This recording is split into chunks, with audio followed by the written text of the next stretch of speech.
ನಮಸ್ಕಾರ, ನೀವು ನೋಡ್ತಾ ಇದ್ದೀರಾ ನ್ಯೂಸ್ ಫಸ್ಟ್. ನಾನು ವಿದ್ಯೇಶ್ರೀ. ಈ ಕ್ಷಣದ ಪ್ರಮುಖ ಸುದ್ದಿಗಳನ್ನ ನೋಡ್ತಾ ಹೋಗೋಣ. ಅದಕ್ಕೂ ಮೊದಲು ಹೆಡ್ಲೈನ್ಸ್. ಸರ್ಕಾರ ಕಾನೂನು ಸುವ್ಯವಸ್ಥೆ ಇದೆ ಎನ್ನುವುದನ್ನೇ ಮರೆತಿದೆ.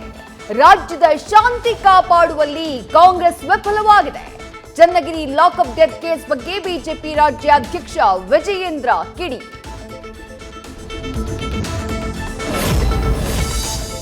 ಪ್ರಜ್ವಲ್ ವಿಚಾರದಲ್ಲಿ ಏಕ್ದಮ್ ಸೈಲೆಂಟ್ ಆದ ಡಿಸಿಎಂ. ಸಿಎಂ ಜೊತೆಗಿನ ಔತಣಕೂಟದ ಬಳಿಕ ಡಿಕೆ ಶಿವಕುಮಾರ್ ಮೌನಕ್ಕೆ ಶರಣಾಗಿದ್ದೇಕೆ? ಹಿತೈಷಿಗಳು ಎಐಸಿಸಿ ನಾಯಕರ ಸಲಹೆಗೆ ಸುಮ್ಮನಾದ್ರ ಡಿಕೆಶಿ.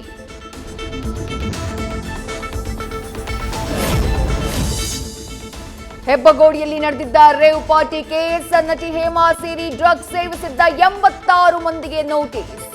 ಕೆಲವರು ಮನೆ ವಿಳಾಸ ತಪ್ಪಾಗಿ ನೀಡಿದ್ದು ಮೊಬೈಲ್ಗೆ ನೋಟಿಸ್ ಸೆಂಡ್.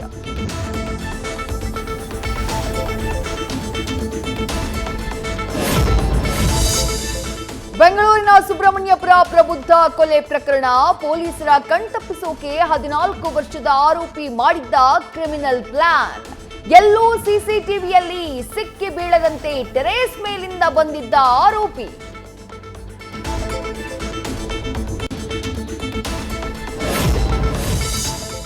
ಪ್ರೀತಿ ನಿರಾಕರಿಸಿದ್ದಕ್ಕೆ ಯುವತಿ ಮನೆ ಮೇಲೆ ಕಲ್ಲು ತೂರಾಟ. ಬೆಳಗಾವಿಯ ಕಿಣಿ ಗ್ರಾಮದಲ್ಲಿ ಪ್ರೇಮಿಯ ಹುಚ್ಚಾಟ.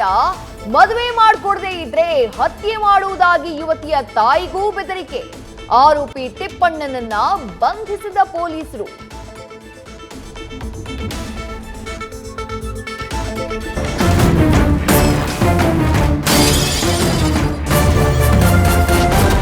ನ್ಯೂಸ್ ಫಸ್ಟ್, ನಿರ್ಭೀತಿಯಿಂದ ನಿಮ್ಮ ಪರವಾಗಿ.